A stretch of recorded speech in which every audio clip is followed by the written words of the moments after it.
పేరుకి ఎవరు కూడా అడ్డు పెట్టడానికి ఆటంకాలు లేనటువంటి ఒకే ఒక పేరు ప్రభు అయిన యేసుక్రీస్తు. హల్లెలూయా. అందుకే క్రీస్తు శకం ప్రారంభమైంది, క్రీస్తుతో శకం ప్రారంభమైంది. క్రీస్తు శకము, క్రీస్తు పూర్వం. మనం పాఠ్య పుస్తకాల్లో చదువుకొని వచ్చుంటాం, పలానా రాజు ఏ కాలంలో పుట్టాడంటే క్రీస్తు శకం అంటాడు. అంటే ముందుగా వాడికంటే ముందుగా క్రీస్తు రావాల్సిందే. పలానా రాజు ఏ కాలంలో పరిపాలన చేశాడంటే క్రీస్తుకు పూర్వం, క్రీస్తుకు పూర్వం అని పలానా సంవత్సరాలని. క్రీస్తు లేకుండా ప్రపంచ చరిత్ర ఏది కూడా ప్రారంభించబడలేదు, ముగించబడలేదు. కనుక ప్రభుని యేసు క్రీస్తు యొక్క జననము ప్రపంచానికి ఒక ఆశ్చర్యకరమైనటువంటి సంఘటన. హేతువాదులకు, మతోన్మాదులకు మింగుడు పడినటువంటి ఒక గొప్ప విషయం కాదు. హల్లెలూయా. హేతువాదులకు, మతోన్మాదులకు కూడా మింగుడు పడిన విషయం ఏదైనా ఉందంటే ఈ విషయమేనండి. వాళ్ళ తరం కాదు ఈ విషయాన్ని మార్చడం, వాళ్ళ తరం కాదు ఈ విషయాన్ని గురించి విశ్లేషించి అది తప్పు అని ఆటంకపరచడం. కాబట్టి యేసుక్రీస్తు యొక్క జననంలో అంత గొప్ప ప్రత్యేకత. హల్లెలూయా. ఈరోజు చదవబడిన వాక్య భాగాన్ని మనం ధ్యానం చేద్దాం. మొదటి 2 వచనాలు చదువుదాం ఒకసారి. రాజైన హేరోదు దినముల యందు యూదా దేశపు బెత్లెహేములో యేసు పుట్టిన పిమ్మట, ఇదిగో తూర్పు దేశపు జ్ఞానులు యెరూషలేమునకు వచ్చి, యూదుల రాజుగా పుట్టినవాడు ఎక్కడున్నాడు? తూర్పు దిక్కున మేము ఆయన నక్షత్రము చూచి ఆయనను పూజించవచ్చితమని చెప్పి. చాలు ఇలా గమనించండి. తూర్పు దేశకునున్నట 3 జ్ఞానులని బైబిల్ పండితులు వ్యాఖ్యానించారు. ఎందుకంటే 3 అర్పణలు తీసుకుని వచ్చారు కాబట్టి 3 జ్ఞానులు. తూర్పు దేశం నుంచి జ్ఞానులు వచ్చారట. తూర్పు దేశపు జ్ఞానులకు 2 సంవత్సరాలకు ముందుగానే ఒక నక్షత్రం అట వారు నివసిస్తున్నటువంటి దేశంలో ఒక పెద్ద నక్షత్రం కనపడిందట. వాళ్ళకి అర్థం కాలేదు ఆ నక్షత్రం ఏమై ఉంటది అని వాళ్ళు పరిశోధన చేస్తా ఉన్నప్పుడు, ఆ నక్షత్రాన్ని వాళ్ళు అనుసరిస్తున్నప్పుడు ఆ నక్షత్రం అట వాళ్ళు ఉన్నటువంటి ప్రాంతం నుంచి కదులుతూ సాగుతుందంట. వాళ్ళకి ఆశ్చర్యం వేసింది. ఏమిటి ఆకాశంలో ఉన్నటువంటి భయంకరమైనటువంటి పెద్ద నక్షత్రము, ఈ ప్రకాశమైన నక్షత్రము, ఇది ఎవరిని సూచిస్తూ ఉంది, ఎవరు ఆ గొప్ప వ్యక్తి ఎవరు పుట్టారని వాళ్ళు 2 సంవత్సరాలు ముందుగానే ఆ నక్షత్రాన్ని చూసి ఆ నక్షత్రాన్ని జాడపట్టుకుని ఆ నక్షత్రం ఎటువైపుగా వెళ్తా ఉందో అటువైపుగా వాళ్ళు ప్రయాణం చేస్తూ వచ్చారని. ప్రియులారా, వాళ్ళు ఈ రోజుల్లో కనుక ఉన్నటువంటి వస్తు వాహనాలు ఏమీ లేని రోజుల్లో వాళ్ళు ప్రయాణం ప్రారంభించారు. ఇంచుమించుగా 2 సంవత్సరాలు ప్రయాణం చేశారు. ఆ రోజుల్లో మరి ఖచ్చితంగా వాహనాలు అయితే లేని రోజులు. మరి వాహనాలుగా ఏముంది అంటే ఆ రోజుల్లో గాడిదలు ఉండాలి, గుర్రాలు ఉండాలి, ఒంటెలు ఉండాలి. ఈ ఒంటెల మీద, గాడిదల మీద లేదా గుర్రాల మీద వాళ్ళు ప్రయాణం చేయటం ప్రారంభించి ఒక 10 రోజులు లేకపోతే 20 రోజులు లేకపోతే 1 నెల రోజులు కాదు కానీ ఇంచుమించుగా 2 సంవత్సరాలు ప్రయాణం చేసి ఈ బెత్లెహేం అనేటువంటి చిన్న గ్రామానికి వచ్చినట్లుగా మనం చూస్తున్నాం.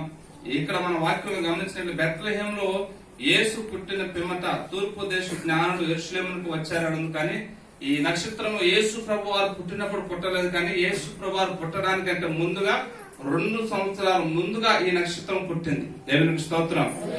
సహజంగా మనం ఈ క్రిస్మస్ సీజన్ లో ఎక్కువగా నక్షత్రాలు ఇళ్ల మీద వెలుస్తా ఉంటాయి అనమాట. నక్షత్రాలు పెట్టుకోవడం మనకు బాగా అలవాటు అయిపోయింది. అలాగని పెట్టుకునే వాళ్ళని నేనే వ్యతిరేకించలేదు, కానీ పైన స్టార్ ఉంటుందట, ఇంట్లో బార్ ఉంటుందట, అదే విచారం. పైన స్టార్ కట్టుకుంటారు, మంచిదే.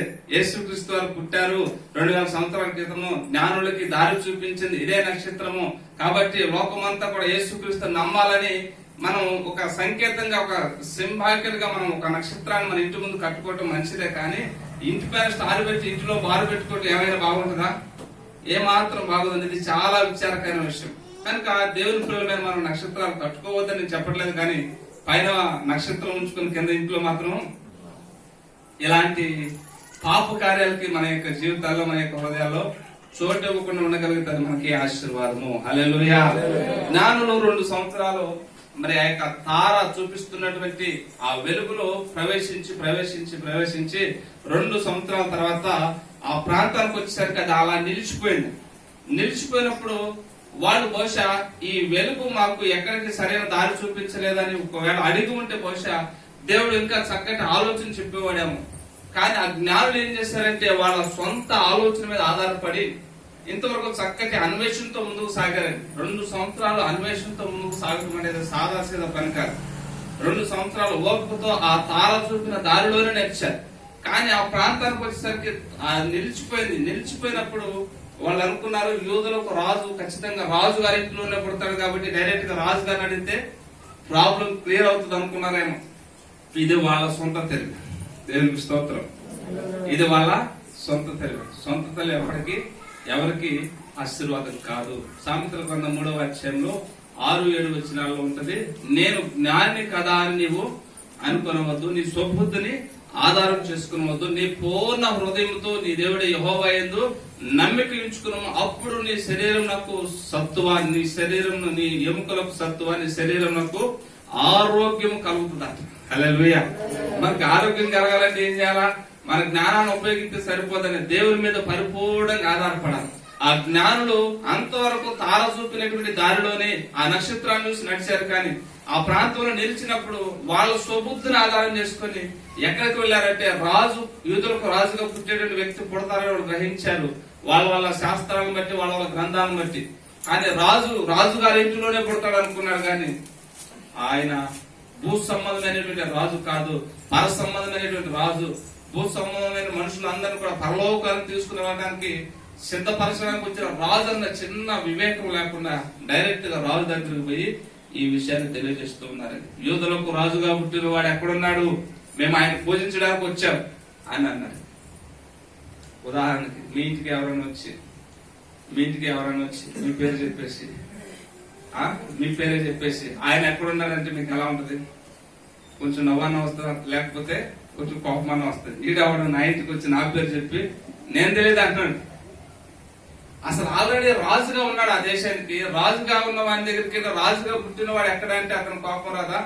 కానీ కోపం రానట్టుగా నటించి, అవునా యూదులకు రాజుగా పుట్టే ఒక వ్యక్తి ఉన్నాడా, అయితే ఆయన్ని మేము పూజించడానికి నేను కూడా వస్తాను, మీరు వెళ్లి ఆయన జాడ కనుక్కొని మరలా నదికి తిరిగి రంగని కుయుక్తిగా ఆ రాజుగారు చెప్పాడు.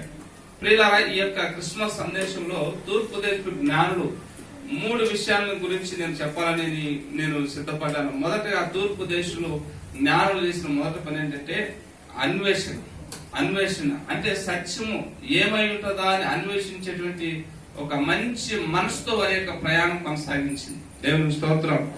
ఈ రోజున అన్వేషణ లేనటువంటి ప్రజలు ఎక్కువగా మనం చూస్తూ ఉన్నామని, దేన్ని పెడితే దాన్ని దైవంగా పూజించేటువంటి మనుషులు మనం చూస్తూ ఉన్నాం లోకంలో. కొన్నిసార్లు కొంతమంది మాటలు వింటా ఉంటే వాళ్ళకి కనీస జ్ఞానం అవగాహన కూడా లేదా ఏంటి అని అనిపిస్తా ఉంటుంది. అన్వేషించినప్పుడు ఖచ్చితంగా దేవుడు ఎవరై ఉన్నారన్న సంగతి ప్రతి వారికి దేవుడు తాను బయలుపరుచుకుంటాడు. హల్లెలూయా. 2 సంవత్సరాలు వాళ్ళ యొక్క ప్రయాస వృధా కాలేదు, వారికి దేవుడు తాను ప్రత్యక్షపరుచుకున్నాడు. కనుక మన ఆత్మ యాత్రలో అన్వేషించే మనసు కలిగి ఉన్నప్పుడు ఆయనట దొరుకుతాడట మనకి. దేవునికి స్తోత్రం. మన భారతదేశంలో 1840వ సంవత్సరంలో కర్ణాటక ప్రాంతం నుంచి ఒక ఆయన బ్రతుకు తెరువు కోసము మన ఆంధ్ర ప్రాంతానికి వచ్చాడు. ఆయన పేరు పురుషోత్తమ చౌదరి. ప్రాంతాలను బట్టి కొన్ని కులాలు వేరు అవుతాయి. పురుషోత్తమ చౌదరి అనగా సహజంగా మనం వాళ్ళని నాయులు అనుకుంటామేమో, వాళ్ళని కాపులు నాయులు రకరకాల క్యాస్ట్లు ఉంటాయి కదా, కొంచెం కన్ఫ్యూజ్ అవుతాం. చౌదరీస్ అనుకుంటాం కానీ చౌదరీస్ కదా, వాళ్ళు బ్రాహ్మణ్స్. కర్ణాటక ప్రాంతంలో బ్రాహ్మణ్స్ చివర పురుషోత్తమ చౌదరీస్ అనే రకరకాల చౌదరి అనేటువంటి వాళ్ళ బిరుదట. ఆ పురుషోత్తమ చౌదరి గారు మహానిష్ట కలిగినటువంటి వ్యక్తి అట. ఉదయము మరి పచ్చి మంచినీళ్ళు కూడా తాగక మునిపే పూజలు పురస్కారాలన్నీ ముగించుకున్న తర్వాతనే ఏ కాఫీలు తాగినా ఏ టిఫిన్ చేసినా అంత నిష్ట కలిగినటువంటి వ్యక్తి ఒక తెలియని ఒక నిస్పృహలోకి వెళ్ళిపోతున్నప్పుడు అతను సత్యాన్వేషణలో పడ్డాడు. ఆ సత్యాన్వేషణ యొక్క ప్రతిఫలం అతనికి ఎక్కడా దొరకలేదు. సత్యాన్వేషణ కొరకు, సత్యాన్ని కనుగొనడం కొరకు రకరకాల ప్రయత్నాలు చేస్తున్నారు.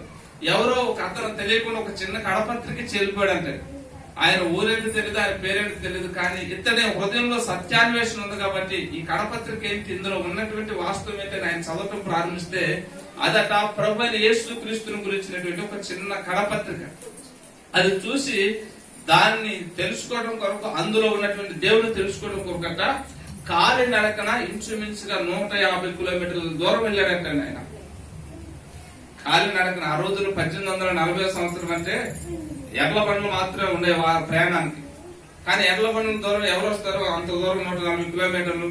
కానీ ఆయన కడపత్రిక పట్టుకుని ఆ కడపత్రిక అడ్రస్ ఎక్కడ, ఆ ఊరు ఎక్కడ అని ఎవరో ఒక సువార్థికుడు వీధి వీధి తిరుగుతూ ఊరు తిరుగుతూ ఒక అడ్రస్ ప్రింట్ చేసి సువార్త కడపత్రిక మీద పంచుకుంటూ వెళ్ళిపోతా ఉన్నాడు. కానీ ఆయనలో ఆ పురుషోత్తమ చౌదరి అనే వ్యక్తిలో మరి రేకెత్తించబడిన ఆ సత్యాన్వేషంతో 150 కిలోమీటర్ల దగ్గరగా ప్రయాణం చేసి ఆ ప్రాంతానికి వెళ్లి, అయ్యా ఇదిగో ఇందులో ఉన్నటువంటి దేవుడు ఎవరో ఉన్నారట, ఇందులో ఉన్న మాటలన్నీ చాలా నాకు ఆశ్చర్యాన్ని కలుగు చేశాయి, ఆయనే నిత్య జీవం ఇవ్వగలడట, ఆయన మన పాపాలను క్షమించగలడట, నేను చాలా నిష్ఠగలైన బ్రాహ్మణ కుటుంబానికి చెందినటువంటి వ్యక్తిని, నా గ్రంథాలు ఎవరు కూడా పాపాలను క్షమిస్తానన్న వ్యక్తి లేడు, పాపాలకు విరుగుడు చేసినటువంటి వ్యక్తి లేడు, కనుక ఈయన చేస్తాడట, ఆయన ఎక్కడున్నాడో నాకు చూపించండి, ఆయన విగ్రహం ఎక్కడుందో చూపించండి, నేను వెళ్తాను, ఆయనకు సాగిల పడతాను, నా పాపానికి పరిహారం చెల్లించుకుంటాను అని ఆ పాస్టర్ గారి ముందు అడుగుతా ఉంటే ఆయన అన్నాడట, అయ్యా ఇంతకు మీరు ఎవరు, మీ పేరేంటి,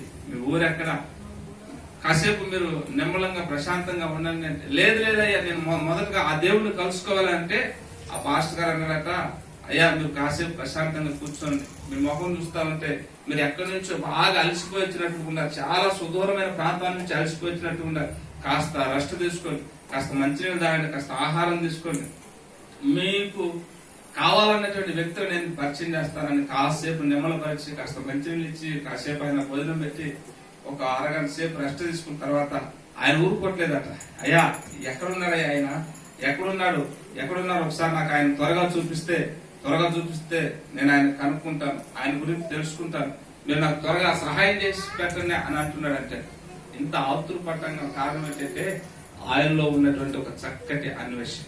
హల్లెలూయా. అప్పుడట ఒక అరగంట తర్వాత ఆ పాస్టర్ గారు, ఆ అడ్రస్ లో ఉన్న పాస్టర్ గారు ఒక చిన్న నూతన నిబంధన పుస్తకమే, పూర్తి బైబిల్ కూడా కాదండి, ఆ రోజున పూర్తి బైబిల్ కూడా కొనాలంటే చాలా ఖరీదు, ఎక్కడ పడితే అక్కడ ఉండేవి కాదు పూర్తి బైబిల్. 1840లో జరిగిన సంఘటన, ఆయన తీసుకొచ్చి నూతన నిబంధన పుస్తకం, అయ్యా నువ్వు వెతుక్కుంటూ వచ్చావు కదా దేవుడు, నీకు కొన్ని మాటలు కనపడ్డాయి ఒక కడపత్రిక మీద, ఆ కడపత్రికలో ఉన్న దేవుడు ఎవరో కాదు, ఇదిగో ఈయనే అని ఆ బైబుల్ ఆయన ముందు అలా పెట్టినప్పుడు అంటే ఆయన చూసుకుని చాలా సంతోషించాడంటే, అయ్యా మరి నేను ఇక్కడ ఉండి దీన్ని చదువుకోవచ్చు అంటే, నిరభ్యంతరంగా చదువుకోవచ్చు, మీరు ఎన్ని రోజులైనా ఇక్కడ ఉండొచ్చు, మీ కొరకు నేను బస ఏర్పాటు చేస్తాను, మీకు అభ్యంతరం లేకపోతే మీరు ఒక ఉన్నతమైన బ్రాహ్మణ కుటుంబానికి చెందినవారు కాబట్టి నేను నిమ్న జాతీయుని, నేను తిన్న ఆహారం నీకు పెడతాను, నువ్వు తింటానంటే ఇష్టమైతే నేను పెడతానంటే తప్పకుండా తింటానయ్యా, అదేమి లేదని ఇక అక్కడ ఇంచుమించు ఒక 4 రోజుల పాటు ఉన్నాడంటే, 4 రోజుల్లో 10 సార్లు పైగా 4 రోజుల్లో 10 సార్లు పైగా ఆ నూతన నిబంధన పుస్తకాన్ని బాగా పఠించాడంటే, పఠించిన తర్వాత ఇక ఆయన పురుషోత్తమ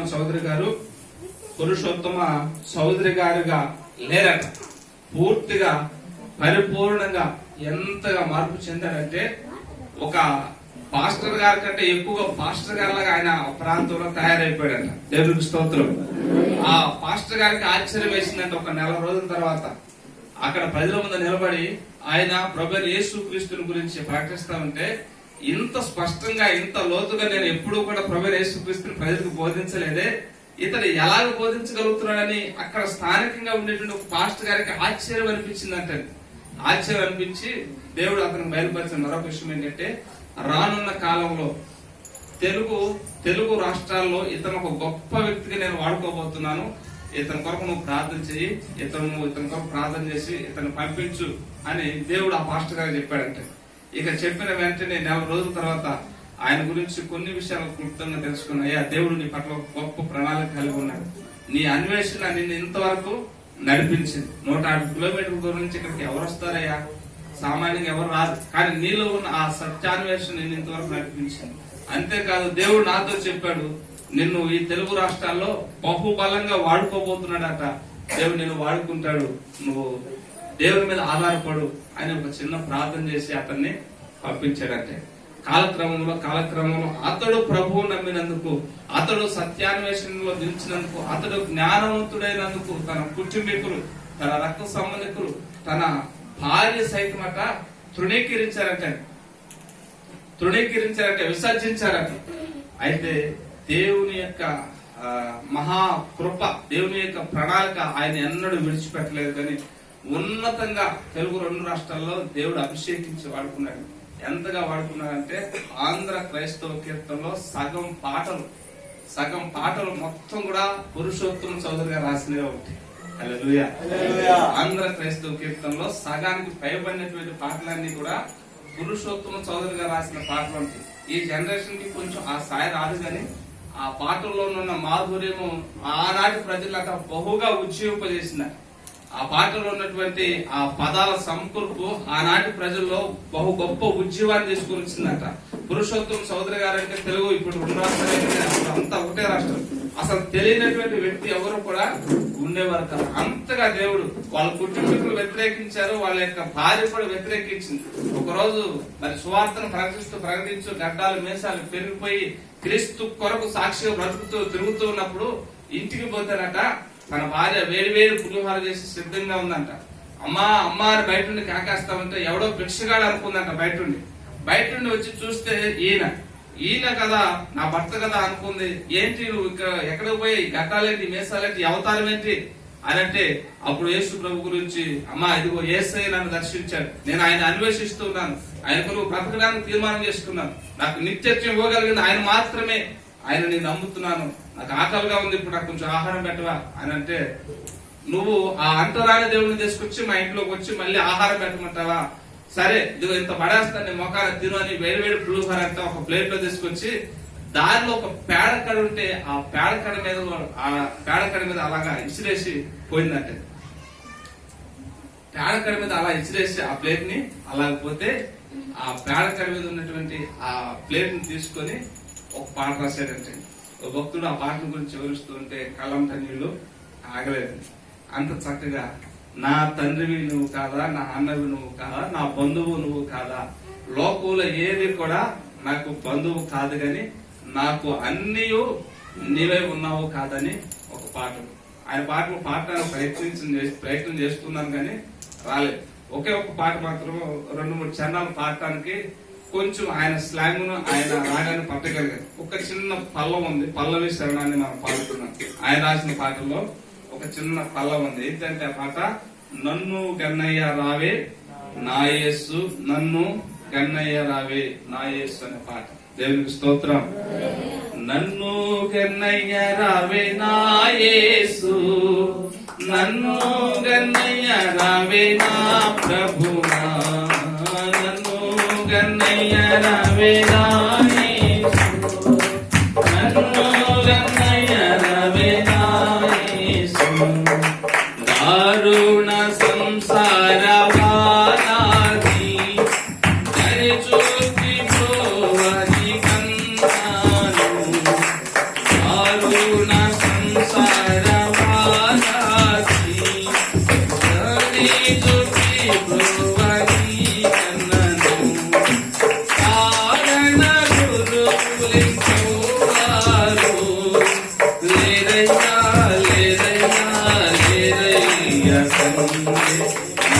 నన్ను గన్నయ్య రావే నా యేసు, నన్ను గన్నయ్య రావే నా ప్రభునా, నన్ను గన్నయ్య నా యేసు, నన్ను గన్నయ్య రావే నా ప్రభునా, భక్తులే నాటి దురాశాల అవివేకి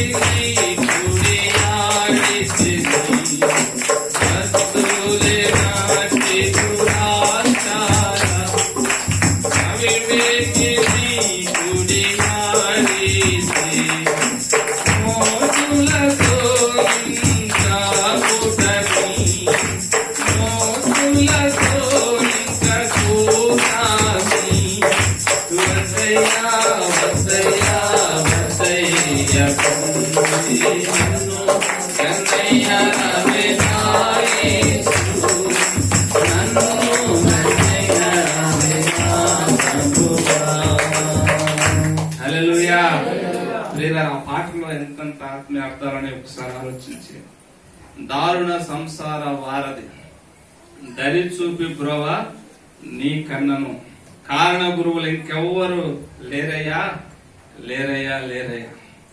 సంసార వారదట బహు దారుణమైనదట. ఆ సంసార వారధి. సహజంగా పెళ్లిలో ఏమని మంత్రాలు జపిస్తారు తెలుసా? కష్టమైన, కరువైన, ఉపద్రవమైన, వ్యాధి అయినా మరి ఏదైనా సరే నిన్ను నేను విడువునా అని అంటది భార్య, నిన్ను నేను విడువునా అంటాడు భర్త. కానీ ఒక చిన్న సహించుకోలేని ఒక సమస్య వచ్చేసరికి నీ ముఖం నేను చూడను. అతడేమన్నా దొంగతనం చేశాడా? అతడేమన్నా అన్యాయం చేశాడా? అతడేమన్నా మరొక ఆమెను ఏమైనా ఉంచుకొని నువ్వు నాకు వద్దు అన్నాడా భార్యని? కానీ యేసు ప్రభు నమ్ముకున్నందుకు ఈ సంసార జీవితంలో ఈ భార్య ఏం చేసిందట? యేసు ప్రభు నమ్ముకున్నందుకు నువ్వు నాకు అవసరం లేదు పో అని తృణీకరించింది. ఆ పదాలను ఆయన ఆధారంగా చేసుకొని దారుణ సంసార వారధయ్యేది దరిచూపి బ్రోవా నీకన్నా కారణ గురువులు ఇంకెవ్వరు లేరయ్యా లేరయ్యా అని పాడాడని. దేవునికి స్తోత్రం. హద్దు లేనట్టి దురాశల నవివేకిన కూడి ఆడితుంది. హద్దు లేనట్టి దురాశతో కొట్టు మిట్టాడినప్పుడు మొద్దులతో ఇంకా కోటమి, అంటే మొద్దులు అంటే దుర్మార్గులతో సహవాసం చేసినప్పుడు అందరూ ప్రేమించారు. కానీ ఇప్పుడు నన్ను ప్రేమించట్లేదయ్యా. ఆయన తన బాధని పాటల రూపంలో క్రైస్తవ లోకానికి అందించి క్రైస్తవ లోకాన్ని ఉజ్జీవింపజేశాడు. హల్లెలూయా. ఇది ఎలాగ సాధ్యమంటే ఒక సత్యాన్వేషణతోనే సాధ్యం. హల్లెలూయా. ఆనాడు జ్ఞానులు సత్యాన్వేషణలు కాబట్టి ఈ రోజున వారి గురించి మనం మాట్లాడుకుంటున్నాం. ఎవరైనా సరే సత్యాన్ని కనుగొనాలని ఆశ ఉంటే ఖచ్చితంగా దేవుడు వారికి బయలుపరుచుకున్నటువంటి దేవుడు అవుతున్నాడు. దేవునికి మహిమ కలుగును గాక. ఇక ముందుకు సాగిపోతే ఇంకా చాలా మంది సత్యాన్వేషకులు ఉన్నారండి. వాళ్ళ గురించి చెప్పుకుంటూ పోతే ఇదనంతా సరిపోదు. సాధు సుందర్ సింగ్, భగత్ సింగ్, హెబ్రోన్ సంఘ స్థాపకుడు, ఇంకా చెప్పుకుంటూ పోతే పండిత రామాభాయ్, ఇలాంటి గొప్ప గొప్ప వ్యక్తులు సత్యాన్వేషణల నుండి గొప్ప గొప్ప వంశాలలో ఉండి కూడా ప్రభువుని అంగీకరించారు. కారణం ఏంటంటే వాళ్ళు జ్ఞానులు కాబట్టి. హల్లెలూయా. వాళ్ళు సత్యం కొరకు నిలబడాలని ఒక తీర్మానం చేసుకున్నారు కాబట్టి దేవుడు వారికి దొరికాడు. కాబట్టి మనమందరం సత్యాన్వేషకులం కాబట్టి ఈ రోజు నేను కూర్చోగలిగాను. హల్లెలూయా. నీవు నేను మనమందరము సత్యాన్వేషకులమని. మనమందరం కూడా జ్ఞానం. ఎవరు మనము? జ్ఞానం. అజ్ఞానం కాదు. మనమందరం జ్ఞానం కాబట్టి క్రీస్తు దగ్గరికి రాగలిగిన, క్రీస్తులో మనం నిలబడగలుగుతున్నాం. ఎన్ని కష్టాలున్నా ఎన్ని నష్టాలున్నా ప్రభు కొరకు ఈ లోకంలో సాక్షులుగా బ్రతకగలుగుతున్నామంటే కేవలము అది సత్యాన్వేషణ ద్వారానే సాక్ష్యం అవుతుంది. హల్లెలూయా. ఇక మనం గమనించినట్లయితే ఇదే మత్తయి సువార్త 2వ అధ్యాయం 10వ వచనంలో వారట యూదులకు రాజుగా పుట్టినవాడు ఎక్కడున్నాడని హేరోదు రాజును అడగటమే కాకుండా ఆ అడ్రస్ ను కనుక్కొని అక్కడికి వెళ్ళిన తర్వాత జరిగిన ఒక చిన్న సంఘటన చూడండి. వారు ఆ నక్షత్రము చూచి అత్యానంద భరితులై ఇంటిలోనికి వచ్చి తల్లి అయిన మరియను ఆ శిశువును చూచి సాగిలపడి ఆయనను పూజించి చాలండి. సాగిలపడి ఆయన ఏం చేశారట? పూజించారట. ఆయనను ఆరాధించారు. చాలా మంది అన్వేషణతో ఆగిపోతున్నారు కానీ ఆరాధించే అనుభవంలోకి రావటం లేదండి. యేసు ప్రభు మంచి దేవుడు అండి, మాకు తెలుసు అండి. ఆయన చాలా మంచి దేవుడు అండి. మేము అప్పుడప్పుడు వెళ్తామండి. మా బంధువులు కూడా చాలా మంది ప్రభు నమ్ముకున్నారండి. మా బావగారు పాస్టర్ గారండి అని చెప్పే వాళ్ళే చాలా మంది. సత్యాన్వేషణ దగ్గర ఆగిపోయిన వాళ్ళు, మాకు తెలుసు అండి అని ఆగిపోయిన వాళ్ళు ఎలాంటి వాళ్ళు అంటే ఆరాధించుకున్న యేసు ప్రభుకి మాకు తెలుసు, యేసు ప్రభు మంచి దేవుడు అని మాకు తెలుసు అని ఆగిపోయేటువంటి గుంపులోనే చాలా మంది ఉండిపోవటము మనందరికి బాగా తెలుసు. దేవునికి స్తోత్రం. అప్పుడప్పుడు నేను కూడా వెళ్ళి కానిపేస్తానండి. యేసు ప్రభుకి చాలా మంచి దేవుడు అండి ఆయన బోధనలు నన్ను చాలా ప్రభావితం చేశాయండి అని చెప్పుకునే వాళ్ళందరూ జ్ఞానులే. కానీ వాళ్ళ జ్ఞానము దేవునికి మహిమ ఏమి కాదు, వాళ్ళకు కూడా ఏమి ఆశీర్వాదకరంగా ఉండదు. కనుక మనం ఎవరు కూడా అలాంటి వ్యక్తులుగా ఉండకుండా ఉండినందుకే దేవునికి స్తోత్రం చెప్పాలి. హల్లెలూయా. ఈ జ్ఞానులు ఎలాంటి వాళ్ళంటే వచ్చారట ఆ పశువుల తొట్టిలో ఉన్నటువంటి బాబును కాదు చూసింది వాళ్ళు. మీరు జాగ్రత్త గమనిస్తే మనం అక్కడక్కడ ఇప్పుడు డెకరేషన్ పెడతారు కదా, క్రిస్మస్ సీజన్ వచ్చినప్పుడు పశువుల పాక, ఆ పశువుల పాకలో కొన్ని గొర్రెల కాపరులు, ఆ తర్వాత జ్ఞానులు బంగారం వెండి తీసుకుని వచ్చి పెట్టినట్టుగా అదంతా పెద్ద అబద్ధం అని. ఆనాడు జ్ఞానులు వచ్చినటువంటిది పశువుల పాకకి కాదు. ఆనాడు జ్ఞానులు వచ్చింది ఎక్కడికంటే ఇంటిలోనికి బైబిల్లో స్పష్టంగా రాయబడింది. ఎవరిల్లు అంటే యేసు ప్రభువారు ఎదిగాడు, 2 సంవత్సరాలు బాలుడు అయ్యాడు. ఆ బాలుడు ఉన్నటువంటి ఇంటిలోనికి మరియా యోసేపు బాలుడు ఉన్న ఇంటిలోనికి వారు ముగ్గురు జ్ఞానులు 2 సంవత్సరాల కాల వ్యవధి పట్టింది అన్నమాట. 2 సంవత్సరాల కాల వ్యవధి. క్షమించాలి, ప్రారంభ ఒక మాట చెప్పాను. యేసు ప్రభు వారు పుట్టినప్పుడే నక్షత్రం పుట్టింది. ఆ నక్షత్రం 2 సంవత్సరాలు వారిని నడిపించింది. 2 సంవత్సరాలు వారిని నడిపించి బాలుడు 2 సంవత్సరాల బాలుడుగా యేసు ప్రభు వారు ఎదిగినటువంటి సందర్భంలో వచ్చి ఆ బాలుడైన యేసును చూసి, బాలుడైన యేసును, శిశువైన యేసును కాదు సుమా, బాలుడైన యేసును చూచి సాగిలపడి నమస్కరించి వారి దగ్గర ఉన్న వాటిని అన్నిటిని కూడా ఆ బాలుడికి సమర్పించారట. మొదటగా నేను చెప్పాలనుకున్న మాట ఏంటంటే, ఆ జ్ఞానులు ఏం చేశారంటే చూసి సరిపెట్టుకోలేదు, కానీ ఆరాధించేటువంటి వారిగా మార్చబడ్డారు. చూశారట, సాగిలు పడ్డారట, వారట పూజించారట ప్రభుని యేసుక్రీస్తుని, ఆరాధించారని మరొక మాటలో చెప్పొచ్చు. ఈ రోజుల్లో ఆరాధన జరుగుతా ఉన్నాయి చాలా చాలా చోట్ల. ప్రజలను కూడగట్టడానికి రకరకాల ప్రోగ్రాంలు జరిపిస్తా ఉన్నారని. ఈ రోజు సెమీ క్రిస్మస్ లో కూడా అక్కడక్కడ జరిగిస్తా ఉంటే, ఆ సెమీ క్రిస్మస్ లో బాలుడు పుట్టాడన్న వార్త కంటే కూడా అక్కడ జరిగే కొన్ని ఆర్భాటాలకే ఎక్కువగా ప్రాధాన్యత ఇస్తా ఉంటారు. అక్కడ జరిగే కొన్ని ఆర్భాటాలకి ఎక్కువ ప్రాధాన్యత ఇస్తూ యేసుక్రీస్తు లోకానికి వచ్చాడన్న సంగతి చాలా చిన్నగా చెప్పేస్తా ఉంటారు. ఇది చాలా విచారకరం. మేము ఆరాధన చేస్తున్నాం అంటారు, పాటలతో ఆరాధన చేస్తున్నాం అంటారు, నాట్యంతో ఆరాధన చేస్తున్నాం అంటున్నారు, దేవునికి మహిమ చెల్లిస్తున్నాం అంటారు. అదొక మాట. మరొక మాట చెప్పాలంటే మేము క్రీస్తుని దావీదు వలె నాట్యమాడి ఆరాధిస్తున్నాం అంటారు. అసలు దానికి దీనికి ఏమాత్రం సంబంధం ఉండదండి. ఆనాడు దావీదు ఆరాధన చేశాడు, నాట్యమాడాడు దేవుని సన్నిధానంలో. ఎంతగా నాట్యమాడాడంటే తన శరీరం మీద ఉన్నటువంటి వస్త్రాలు ఊడిపోతున్నా కూడా తెలియనంతగా ఆరాధన చేశాడట, పాట పాడి దేవునికి మహిమ చెల్లించాడు. ఈ రోజుల్లో అలాగే ఎవరైనా ఆరాధన చేస్తారా? స్టేజీల మీద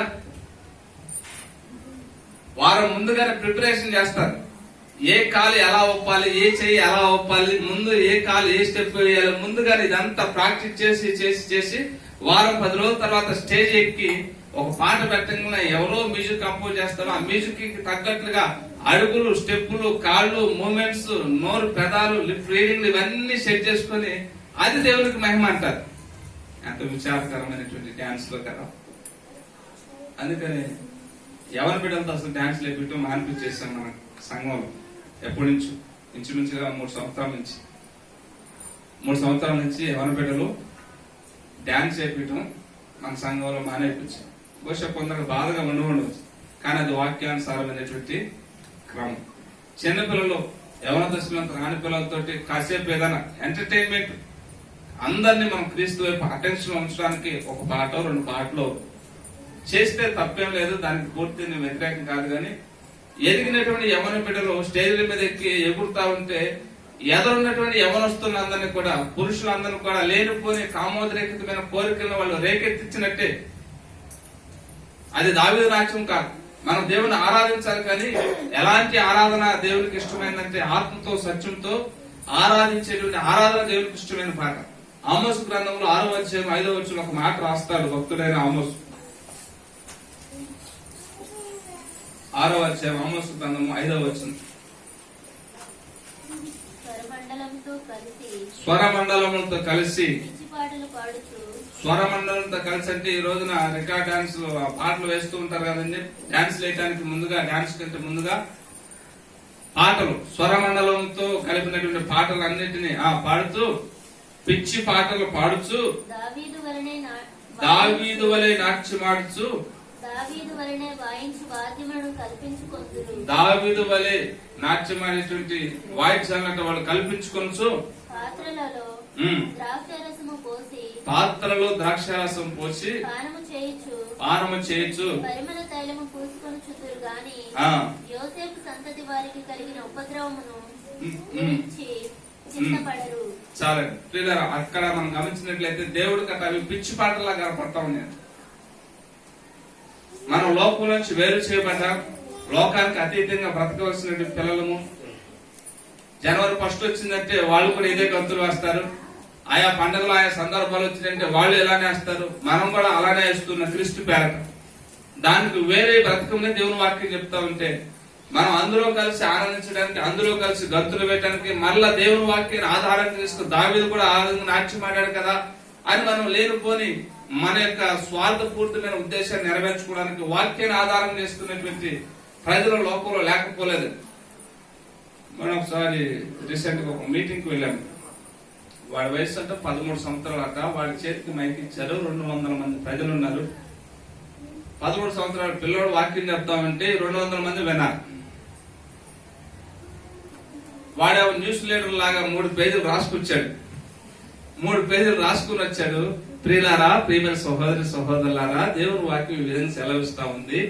దావీదు పట్టణం ముందు నేను రక్షకుడు పుట్టాడు, మీ కొరకే. వింటున్నావా సహోదరి సహోదరుడా? 3 పేజీలు స్క్రిప్ట్ రాసుకుని వచ్చాడు. 3 పేజీలు పేజీల మీద పేజీలు తిరగేస్తా ఉన్నాడు. జస్ట్ ఒక లుక్ కెమెరాకి వేస్తున్నాడు. లైవ్ వెళ్తా ఉంది కెమెరా.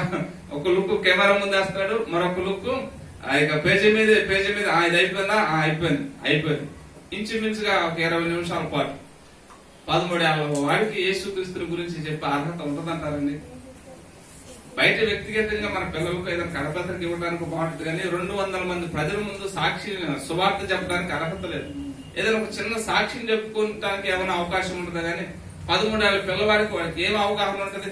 అసలు పాపం గురించి అవగాహన ఉంటేనే పరిశుద్ధత గురించి చెప్పగలుగుతారు. పాపం గురించి అవగాహన ఉంటేనే క్రీస్తుని గురించి పరిపూర్ణంగా లోకానికి ప్రకటించగలుగుతారు. ఆ 13 ఏళ్ల పిల్లవాడికి మరి ఏం చేశారో వాళ్ళ పేరెంట్స్ ఏమో తెలియదు, కానీ మొత్తానికి ఒక న్యూస్ లీడర్ లాగా పేపర్ మీద రాసుకుని వచ్చి 3 పేజీలు అప్ అండ్ డౌన్ రాసిందంతా కూడా చక్కగా బట్టి చక్కగా చెప్పాడు. ఒక విషయంలో నేను ఆయన మెచ్చుకోవాల్సింది ఏంటంటే అంతమంది ముందు ధైర్యంగా నిలబడగలిగాను. ఆ విషయానికి మెచ్చుకోవచ్చు. కానీ చెప్పిన మ్యాటర్ అంతా కూడా ఏమీ లేనటువంటి సారాంశం.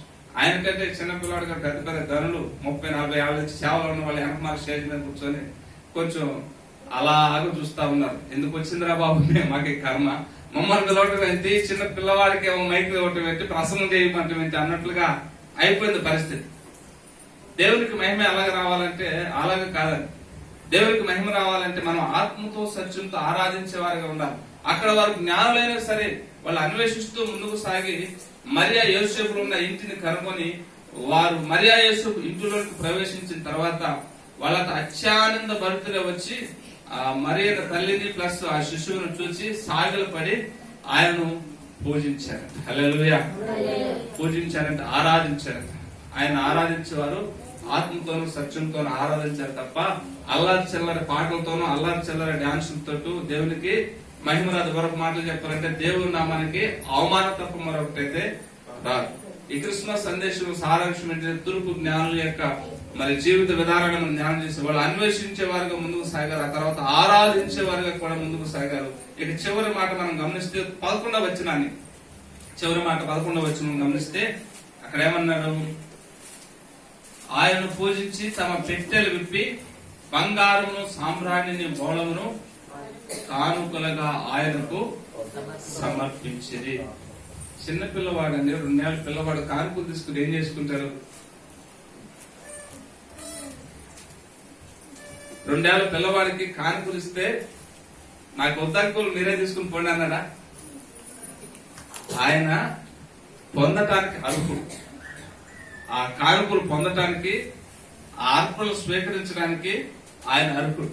ఆ అర్పణలు ఎందుకు ఆయన అంగీకరించాడంటే నేను 33.5 సంవత్సరాల తర్వాత నేను ఈ ప్రజలందరి కొరకు అర్పణగా చేయబడుతున్నాను అనడానికి సూచనగా ఆయన అక్కడ అర్పణ అంగీకరించాడంట. దేవునికి స్తోత్రం. హెబ్రీయులకు రాసిన పత్రికలో అపోస్తుడైన పౌలు 10వ అధ్యాయం 14వ వచనంలో ఆ అర్పణ గురించి వివరిస్తాడు. 9-10 అధ్యాయాలు అంతా కూడా ఇదే అర్పణ గురించి వివరించబడిందండి. ఒకసారి ఆ మాట చదువుదామా? హెబ్రీయులకు రాసిన పత్రిక 10వ అధ్యాయం 14వ వచనం ఒకసారి చదువుతామా? ఒక్క అర్పణ చేత ఈయన పరిశుద్ధపరచుబడు వారిని సదాకాలమునకు సంపూర్ణులుగా చేసి ఉన్నాడు. ఈ విషయమై పరిశుద్ధాత్మ కూడా మనకు సాక్ష్యం ఇచ్చుచున్నాడు. హల్లెలూయా. పిల్లరా, వాళ్ళైతే కేవలం బంగారము సాంబ్రాణి పోవడం. బంగారము ఆయన దైవత్వానికి సూచనగా ఉంది. సాంబ్రాణి ఆయన పరిమళ వాసనగా ప్రపంచమంతా కూడా వెదజల్లబడతాడు అంటానికి సూచనగా ఉంది. మరొకటి పోళం, ఆయన మరణిస్తాడు, ఆయన మరలా పునరుద్ధారుడవుతాడు అంటానికి కూడా అదొక సూచనగా ఉంది. బంగారం సాంబ్రాణి బోళాన్ని వాళ్ళు సమర్పించారు, అంటే వాళ్ళు అర్పణ అర్పించారు. కారణం ఈయన మనుషులందరి కొరకు కూడా తనను తాను అర్పణగా అర్పించుకోవడానికి వచ్చినటువంటి దేవుడు. వీరికి మనం ఎంత ఇచ్చినా కూడా తక్కువేనని వాళ్ళ దగ్గర వాళ్ళ దేశాల్లో ఉన్న విలువైన వాటిని అన్నిటిని తీసుకుని వచ్చి అర్పణగా ఇచ్చి దేవునికి మహిమ చెల్లించారు. హల్లెలూయా. ఈరోజు మీరు కూడా అర్పణ తెచ్చారా లేదా? ఈరోజు మీరు దేవుడు మన కొరకు పుట్టాడు కదా, మన కొరకు అర్పణలు ఏమైనా తెచ్చారా లేదా? తెచ్చే ఉంటారులేండి, లేకుండా ఎందుకుంటారు? లేకపోతే మీ చేతులకో మీ ముక్కులకో మీ మెడలకో ఉన్నాయి కదా అర్పణలుగా, అవి వేసే కొరకు వేయలేరా? అమ్మ ఆశ దోశ అప్పడ వడ అంటారా? దేవునికి స్తోత్రం. ఏం అవసరం లేదండి, మీ చేతులది మీ ముక్కుది మీ మెడలోది ఏది నా వేసేకి అవసరం లేదు. కానీ మీ హృదయంలో ఆయనకి ఇంత చోటిస్తే ఆయన మిమ్మల్ని నిత్యత్వంలోకి తీసుకున్నారట. హల్లెలూయా. కాబట్టి ఆయన అంటాడు, భక్తులు రాస్తారు, బంగారం అడగాలేదు, వజ్రాలు అడగాలేదు, హృదయాన్ని అడిగాడయ్యా. ఆస్తులు అడగాలేదు, అంతస్తు అడగాలేదు, హృదయాన్ని అడిగాడయ్యా. కన్నీటిని తుడిచాడయ్యా, సంతోషాన్ని ఇచ్చాడయ్యా. మనుషులను మార్చాడయ్యా, పరలోకాన్ని ఇచ్చాడయ్యా. ప్రియో యేసయ్యా, ప్రియో యేసయ్యా, ప్రియో యేసయ్యా, నా యేసయ్యా. బంగారం అడగలేదు, వజ్రాలు అడగలేదు, హృదయాన్ని అడిగాడయ్యా. ఆస్తులు అడగలేదు, అంతస్తు అడగలేదు, హృదయాన్ని అడిగాడయ్యా. హల్లెలూయా. ఆయనే తనను తనగా అర్పణగా అర్పించుకున్నాడు. ఒక చిన్న మాట చెప్పిన మాట ముగుస్తాను. ఆయన అర్పణగా అర్పించుకోవడానికి గల కారణం ఏంటంటే, ఆయన అర్పణగా అర్పింపబడకపోతే, ప్రభువైన యేసుక్రీస్తు వారు ఆయనగా ఈ లోకానికి అర్పణగా అర్పింపబడకపోతే, మనము తండ్రి అయిన దేవుని ఎదుట నిలబడేటువంటి స్థానాన్ని కోల్పోతాం. పాత నిబంధనలో అర్పణలు అర్పించడానికి ఒక సిస్టమ్ ఉంది. సంవత్సరానికి ఒకసారి ఎవరు ప్రతి మనిషి కూడా చేసినటువంటి పాపాన్ని బట్టి ఒక మేకపిల్లనో ఒక ఎద్దునో ఒక కోడినో తీసుకుని పోయి సంవత్సరానికి ఒకసారి యాజకుడి ముందు పెట్టి, అయ్యా నా పాపం నిమిత్తమే ఇది ఈ యొక్క పశువుని ఇస్తున్నాను, దీని రక్తంతో నాకు పాప విమోచన కలుగు చేయనప్పుడు యాజకుడు ఆ పశువుని తీసుకుని ఆ పశువును వధించి ఆ రక్తాన్ని ప్రోక్షించి, సరే ఇక నీ పాపాలు పోయి పో అని అతనికి పాప క్షమాపణ కలుగు చేస్తాడు. అలాగా ఏటేడా జరుగుతూ ఉండాలి. ఆ విధంగా జరుగుతూ ఉండడం వలన పాపం పోతుందా అని అంటే పాపం పోవట్లేదు. అందుకని ఈ హెబ్రీయులకు రాసిన పత్రిక 10వ అధ్యాయంలో కూడా రాయబడుతుంది, ఎడ్ల యొక్కయు పొడల యొక్కయు రక్తం వలన పాపం పోవట అసాధ్యం.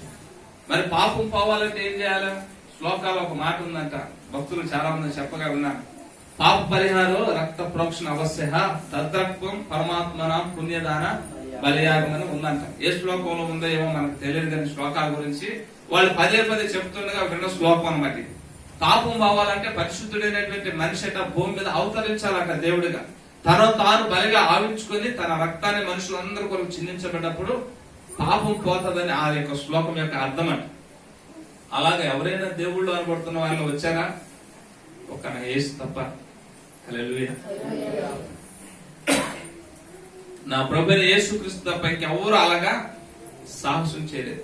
కాబట్టి ఆయన యందు విశ్వాసం ఉంచిన వాళ్ళకి ఇప్పుడు పాప క్షమాపణ కలుగుతుంది. ఆయన తండ్రి అయిన దేవునికి తన తాను అర్పణగా అర్పించుకున్నాడు. మనందరి పాపాలను అర్పణగా అర్పించుకున్నాడు. కాబట్టి మనం ఈ రోజున ఆయనకి అర్పణ ఎంత ఇచ్చినా తక్కువే. ఈ రోజు మనం ఆయనకి ఎంత అర్పణ ఇచ్చినా కూడా తక్కువే. కాబట్టి జ్ఞానులైనటువంటి వాళ్ళు అర్పణలు అర్పించి ఆ దేవదేవుని యొక్క ఆశీర్వాదం పొంది వారి వారి దేశాలకు తిరిగి వెళ్ళారు. దేవునికి స్తోత్రం. కాబట్టి జ్ఞానంలో ఉన్నటువంటి 3 విషయాలు. వాళ్ళు అన్వేషించే వారిగా ఉన్నారు, వాళ్ళు ఆరాధించే వారిగా ఉన్నారు, వాళ్ళు అర్పణలు కూడా దేవునికి అర్పించేవారు. ఈ 3 ఎవరిలోనైతే ఉంటాయో దేవుడు వారిని పరిపూర్ణంగా అంగీకరిస్తాడు. దేవునికి స్తోత్రం. అంగీకరించడమే కాదు, దేవుడు వారిని ఆశీర్వదిస్తాడు. ద్వితీయోపదేశకాండం 28వ అధ్యాయంలో ఉన్నటువంటి వచనాల ప్రకారంగా వారిని దేవుడు ఆశీర్వదిస్తాడు. ఆడంటాడు, నీవు నీ దేవుడని యెహోవా మాట శ్రద్ధగా వినిన ఎడల ఈ దేవుళ్ళన్నీ నీ మీదకి వచ్చి నీకు ప్రాప్తిస్తాయి. నీవు పొలంలో దీవింపబడతావు, పట్టణంలో దీవింపబడతావు, నీ గొర్రె మేక మందలు, నీ దుక్కి తెద్దులు, నీ పిండి పిస్తొట్టి, నీ గంపయు దీవించబడుతుంది. నీవు వెలుపలికి వెళుతున్నా దీవింపబడతావు, లోపలికి వస్తున్నా దీవింపబడతావు. నీ శత్రువులు ఒక త్రోవన వచ్చి 7 త్రోవలు పారిపోతారంట. హల్లెలూయా. ఎందుకు ఈ మాట మనం జ్ఞాపకం చేస్తున్నారంటే మనం దీవించబడతాం దేవుని యొక్క చిత్తం కనుక మనం అందరం ఈ జ్ఞానం వలె అన్వేషించే వారిగా ఉందము గాక, ఈ జ్ఞానం వలె ఆరాధించే వారిగా ఉందము గాక, ఈ జ్ఞానం వలె అర్పణలో చెల్లించే వారంగా ఉందము గాక. తల ఉంచుదాం, చిన్న ప్రార్థన చేసుకుందాం.